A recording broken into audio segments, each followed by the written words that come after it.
교독하겠습니다. 땅과 거기에 충만한 것과 세계와 그 가운데에 사는 자들은 다 여호와의 것이로다.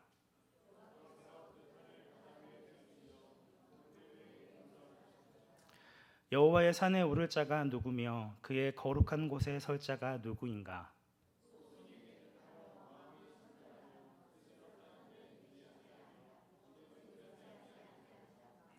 그는 여호와께 복을 받고 구원의 하나님께 의를 얻으리니.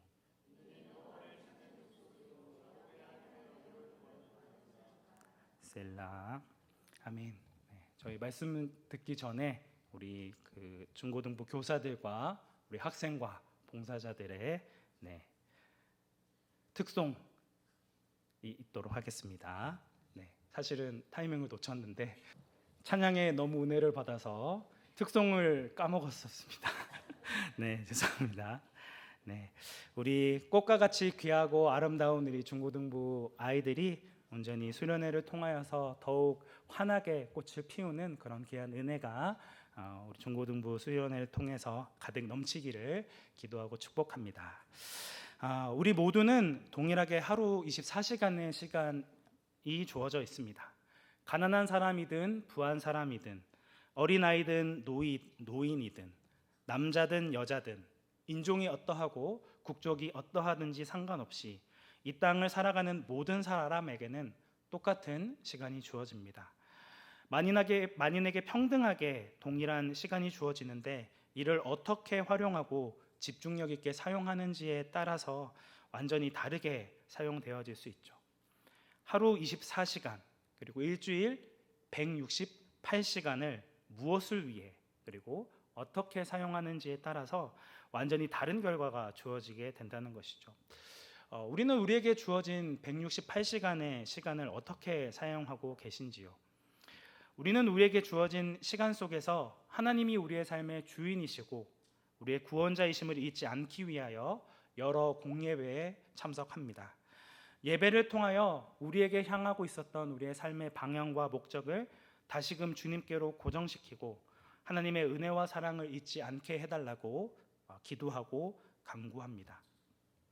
그런데 교육부서에 속해 있는 우리의 자녀들은 제한된 시간 안에서 하나님을 예배합니다. 168시간 중에 겨우 1시간에서 1시간 반이라는 짧은 시간의 예배를 드리고 다시 일상적인 삶으로 돌아간다는 것이죠. 너무나도 적은 시간입니다. 아이들은 대부분의 시간을 학교에서 보내게 되죠. 그럼 하교하면 많은 시간이 주어질까요? 그렇지 않죠. 여러 종류의 학원에서 밤 늦게까지 시간을 보내고 옵니다. 그리고는 지쳐서 잠에 들게 되죠. 대부분의 학생들이 이러한 쳇바퀴가 돌아가는 듯한 바쁘고 분주한 일상을 살아가게 됩니다. 그러다가 토요일이 되면 조금 시간이 자유로워집니다. 일요일 날 그리고 주일 날 좀 잘 수 있으니까 밤 늦게까지 친구들과 온라인 상에서 시간을 보냅니다. 게임을 하는 친구들도 있고 인스타나 페이스북, 틱톡과 같은 이런 SNS를 하는데 시간을 많이 보내게 됩니다. 그리고는 주일에 비몽사몽해서 예배 자리에 나오게 되죠. 예배에 온전히 집중하기 어려운 상황입니다. 예배 자리를 사모하고 기대하는 마음으로 준비되어진 마음으로 나와야 되는데 예배에 대한 사모함이 없는 것이죠. 기대감도 없습니다. 빨리 이 기나긴 예배 시간이 끝나고 속히 자유의 몸이 되기를 원하는 것이죠. 그러다가 시험 기간이 되면 토요일과 주일에도 이제 학원에 나가야 되고 학원에 나가는 것 때문에 예배를 포기하는 일들이 생기게 됩니다. 하나님을 예배하고 하나님께 나아가는 시간보다 다른 사람보다 조금 더 나은 성적을 받고 내신을 쌓고 다른 차별점을 두어서 수시로 좋은 대학교에 진학하는 것이 우선순위가 되어버립니다. 요즘에는 학원에 빠지면 보강을 해야 된다고 하더라고요. 그러니까 빠진 시간만큼 보강을 해야 되기 때문에 예배에 참석한 시간만큼을 자신의 피 같은 시간을 보강에 사용해야 합니다. 저 같아도 네, 예배 시간을 선택하지 않을 것 같다. 네, 저 때는 그렇지 않았기 때문에인지는 모르겠습니다만 그렇습니다. 제가 지금 말씀드리는 것은 중고등부 사역자의 넋두리가 아니라 왜 이렇게 우선순위가 하나님이 아닌 학업에 우선하게 되었을까라는 것을 제기하기 위해서 질문한 것입니다. 앞서 말씀드린 대로 하나님에 대하여 배우고 아는 시간은 절대적으로 부족합니다. 이러한 관점에서 수련회라는 시간을 확보하는 것은 너무나도 귀하고 소중한 시간일 수밖에 없습니다. 세상의 다른 것에 마음을 빼앗기지 않고 하나님에 대해서 집중적으로 배우고 알아가는 시간들을 통하여서 우리 아이들이 하나님의 말씀을 집중하고 자신의 마음을 하나님께 둘 수 있게 된다는 것이죠. 하나님이 어떠한 분이신지, 우리가 무엇을 바라고 무엇을 기도해야 하는지, 왜 하나님이 학교에서 좋은 내신을 얻어 좋은 대학교에 갈 만한 자신의 스펙을 만든 것보다 더 중요한지를 설득할 수 있는 흔치 않은 기회입니다. 그래서 우리 성도님들의 기도가 필요합니다. 방금 4층 사교육실에서 우리 초등부 여름 성경학교가 끝나고 이제 내일과 내일 모레 일정이 남았죠. 그리고 저희 중고등부 수련회는 다음 주 주일부터 화요일까지 또 진행되어지게 됩니다. 우리 교사들과 교육자가 부족하고 연약하지만 하나님의 선하신 인도하심으로 세상의 우상으로 가득 채워져 있는 우리 어린 영혼들의 마음에 예수님의 사랑이 심겨지고 주님의 말씀이 자라나서 그들의 심령이 변화되어지는 귀한 은혜가 있기를, 하나님만을 예배하며 하나님만을 찬양하는 귀한 은혜의 시간이 되어질 수 있도록 기도해 주시기를 간절히 부탁드립니다. 그럼 수련회에 참석하지 않는 청년이나 학부모들, 그럼 성도님들은 무엇을 준비해야 할까요? 우리는 어떠한 마음으로 이런 수련회를 준비하고 이들을 위해서 기도할 수 있을까요? 오늘 시편 24편의 말씀을 통하여서 어린 영혼들의 변화를 기대하고 바라기보다 먼저 세상의 우상으로 가득 채워져 있는 우리의 심령과 마음을 돌아보는 귀한 시간이 되기를 바랍니다. 시편 24편의 시인은 하나님이 우리의 창조주이심을 찬양하며 시를 시작합니다. 우리 1절부터 2절까지 말씀 함께 합독하겠습니다. 땅과 거기에 충만한 것과 세계와 그 가운데에 사는 자들은 다 여호와의 것이로다. 여호와께서 그 터를 바다 위에 세우심이여 강들 위에 건설하셨도다. 1절부터 2절까지의 말씀에서는 땅과 세계 그리고 그 안에 있는 인간을 포함한 모든 만물이 하나님의 창조 작품이며 그의 소유라는 사실을 선포하고 있습니다. 단순히 하나님이 우주의 창조주이시다라는 것을 말씀할 뿐만 아니라 그 창조주가 그가 창조한 모든 세계를 주권적으로 다스리시고 통치하는 주인이고 왕이다라는 것을 강조하고 있습니다. 이 말씀을 통해 이 세상의 주인은 우리가 아닌 우리의 창조주이신 하나님이시며, 내가 사랑하는 대상이 하나님이 아닌 다른 무엇이라면 그것이 하나님의 자리를 대체하고 있지는 않은지, 우리가 그런 우상 가운데 빠져 있지는 않은지를 잊지 말아야 합니다. 그리고 저희가 읽지는 않았지만 7절부터 10절까지의 말씀에서는 하나님을 영광의 왕이라고 표현하고 있습니다. 5번이나 이 영광의 왕이라는 사실을 강조하며 하나님은 전쟁에 능하신 여호와이시며 만군의 여호와시다라고 말씀하고 있습니다. 이 땅에 있는 모든 군대보다 더 크신 하나님께서 전쟁에서 승리하시고 당당히 개선하시는 그런 광경을 노래하는 것처럼 보입니다. 모든 악한 자들을 심판하시고 당당하게 여호와의 산으로 오르시는 그런 하나님의 모습을 그림과 같이 보여주고 있습니다. 그래서 이 24편의 앞부분인 1절부터 2절까지의 말씀에서는 창조주 하나님을, 그리고 뒷부분인 7절부터 10절까지의 말씀에서는 심판하시는 하나님, 전쟁에서 승리하시는 영광의 왕이신 하나님에 대해서 이야기하고 있습니다. 그리고 그 중간 부분인 3절부터 6절까지의 말씀에서는 하나님이 아닌 사람에 대해서 이야기하고 있습니다. 어떤 사람에 대해서 이야기하고 있을까요? 하나님이 창조하신 세상에서 모든 악을 심판하시고 또 영원한 영광을 가져다 주실 하나님을 믿는 사람들은 어떠한 사람이어야 하는지에 대해서 자세히 설명해 주고 있습니다. 3절 말씀입니다. 여호와의 산에 오를 자가 누구며 그의 거룩한 곳에 설 자가 누구인가? 여기서 언급되어진 여호와의 산은 하나님이 거하시는 곳일 수도 있고 하나님을 만나는 장소가 될 수도 있습니다. 하지만 앞서 말씀드린 대로 7절부터 10절까지의 하반절의 말씀을 보시면 모든 악을 심판하신 하나님께서 자신의 초소로 들어오시는 그런 장면으로 연결되고 있습니다. 모든 악과의 전쟁을 마치시고 여호와의 산 시온으로 돌아오실 때에 백성들은 창조주요 영광의 왕이신 하나님을 맞이하게 되죠. 누가 우리의 창조주시오 영광의 왕이신 하나님 앞에 나아갈 수 있는 자냐라는 것을 3절에서 질문을 하고 있습니다. 하나님을 만날 수 있는 자가 누구냐라는 것이죠. 이에 대한 답변이 4절부터 6절까지의 말씀에 나와 있습니다.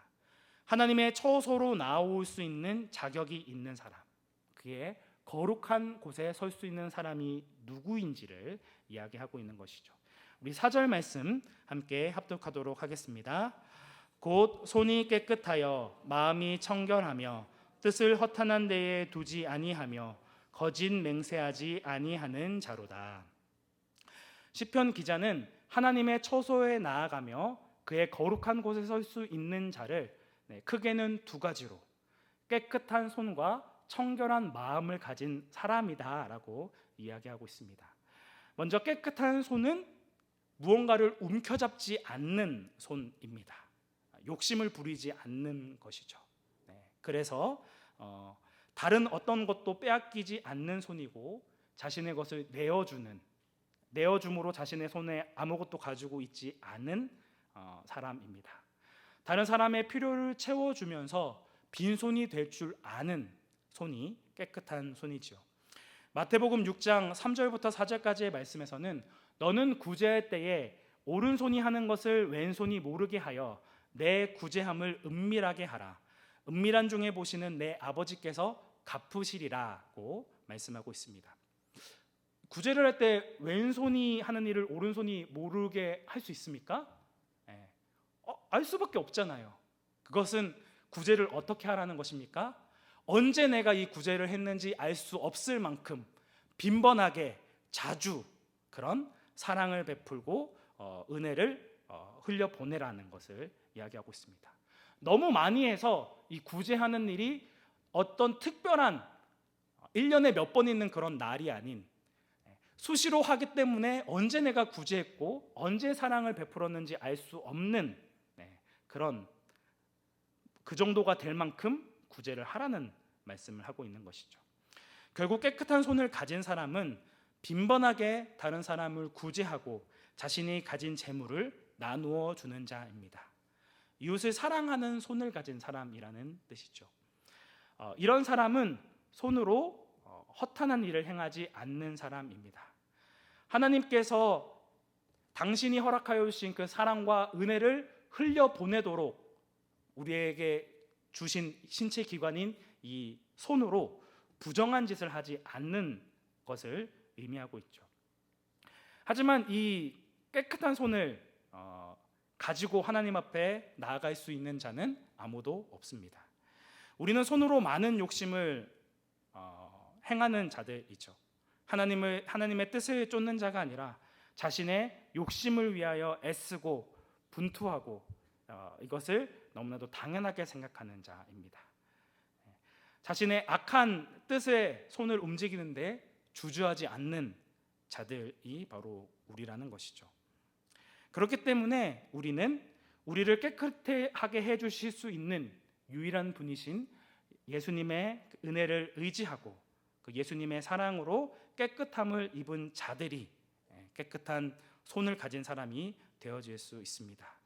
내 이웃을 내 자신과 같이 사랑하라는 그 예수님의 말씀, 그 말씀 앞에 순종하는 자들이 바로 깨끗한 손을 가진 자로 예수님의 사랑과 은혜를 흘려보내고 이것을 베풀 수 있는 자가 된다는 것이죠. 두 번째로 청결한 마음을 가진 사람은 어떤 사람일까요? 그는 헛된 우상에 마음을 빼앗기지 않는 사람입니다. 그리고 우상을 숭배하지 않는 신실한 사람입니다. 마음에 허탄한 생각이나 세상의 욕심, 그리고 돈과 하나님을 나누어 두 마음을 품지 않는 사람이다 라는 걸 이야기하고 있습니다. 돈과 하나님을 겸하여 섬기지 않는 자다라고 할 수 있는 것이죠. 허탄한 데 둔다라는 이 히브리어 단어는 허무, 공허, 헛됨을 의미합니다. 그리고 이것은 성경 말씀에서 거짓된 우상과도 연결되어집니다. 그러니 거짓된 우상에게 빠져 하나님이 아닌 다른 것들에 빠지지 않게 하기 위하여 우리의 마음을 늘 청결하게 하고 늘 행동으로 이웃을 사랑함으로 손이 깨끗한 사람이 되어야 합니다. 우리에게 우상이 될 수 있는 것은 사람마다 다 다를 것입니다. 어떤 사람에게는 자신이 하나님보다 사랑하는 대상이 자녀일 수가 있고 또 배우자일 수도 있고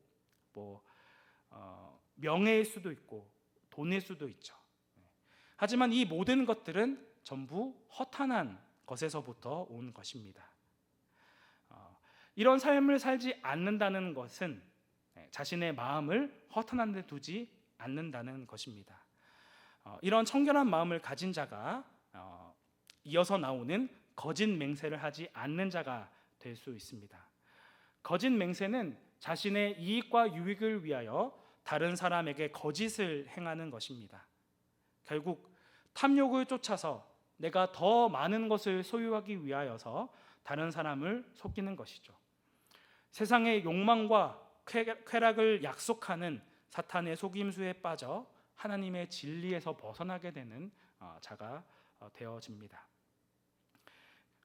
결국 우상과 거짓된 우상에 마음을 빼앗기지 않는 자가 거룩하신 하나님 앞에 나아갈 수 있게 된다는 것이죠.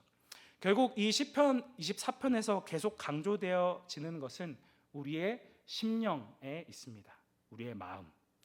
결국 우리의 마음 속은 치열한 영적인 전쟁터입니다. 하나님께서는 우리의 마음을 살피시고 우리의 마음을 살펴보시는 분이십니다. 하나님께서는 제사를 원하지 아니하시고 하나님의 말씀에 순종하기를 원하시며 우리의 중심이 하나님께 있기를 원하시는 분이십니다. 그래서 잠언 4장 23절 말씀에서는 무릇 지킬 만한 것들 중에 더욱 내 마음을 지키라. 생명의 근원이 이에서 남이니라고 말씀하고 있습니다. 우리의 마음을 지키는 것이 우리의 마음을 거짓된 우상과 또 다른 것에서부터 지키는 것이 우리의 생명을 좌지우지하는 것이라고 할 수 있는 것이죠. 예수님께서는 마태복음 5장 8절 말씀에서 마음이 청결한 자는 복이 있나니 그가 하나님을 볼 것이요 라고 말씀하고 있습니다. 새번역 성경에서는 마음이 깨끗한 자가 하나님을 보게 된다라고 이야기하고 있습니다. 이것을 다른 말로 표현하면 마음이 오직 하나인 사람, 오직 하나님께만 집중되어 있는 사람이 하나님을 본다라는 의미입니다. 자신의 마음이 이 세상의 것들에 빼앗겨 수만 가지의 갈래로 갈라지지 않고 오직 하나님만을 바라보는 자, 오직 하나님만 예배하고 하나님께만 집중된 자가 바로 하나님을 만날 수 있게 된다는 것입니다. 우리가 거룩하신 하나님 앞에 나아가기 위해서는 우리의 마음이 하나님께만 향해 있어야 합니다. 두 마음으로 나뉘어지지 않는 온전한 마음으로 하나님을 신뢰하고 의지해야 합니다. 다른 거짓되고 허탄한 우상들의 마음을 빼앗겨 하나님을 바라보지 못하는 자가 아니라 자신의 마음을 다하여 하나님을 찾고 하나님께 부르짖는 자입니다. 이러한 청결한 마음을 가진 자가 깨끗한 손으로 이웃에게 사랑을 베풀 수 있습니다.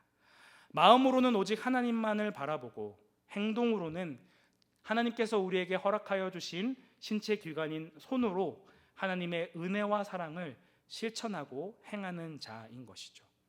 이런 사람이 5절에 나와 있는 것 같은 복을 받은 사람이요, 하나님께 의롭다고 인정받은 사람이 됩니다.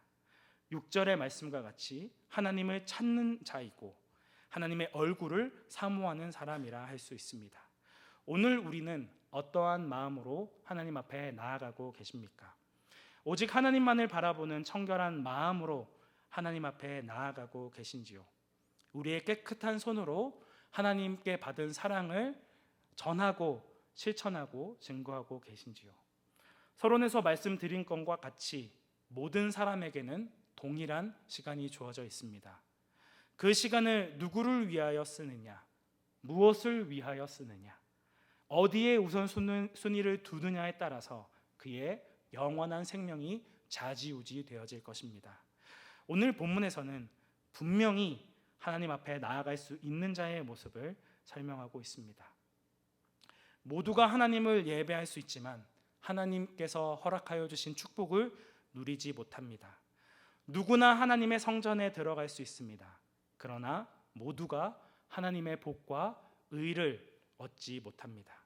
모두가 하나님을 찾지만 하나님을 보는 자는 많지 않습니다.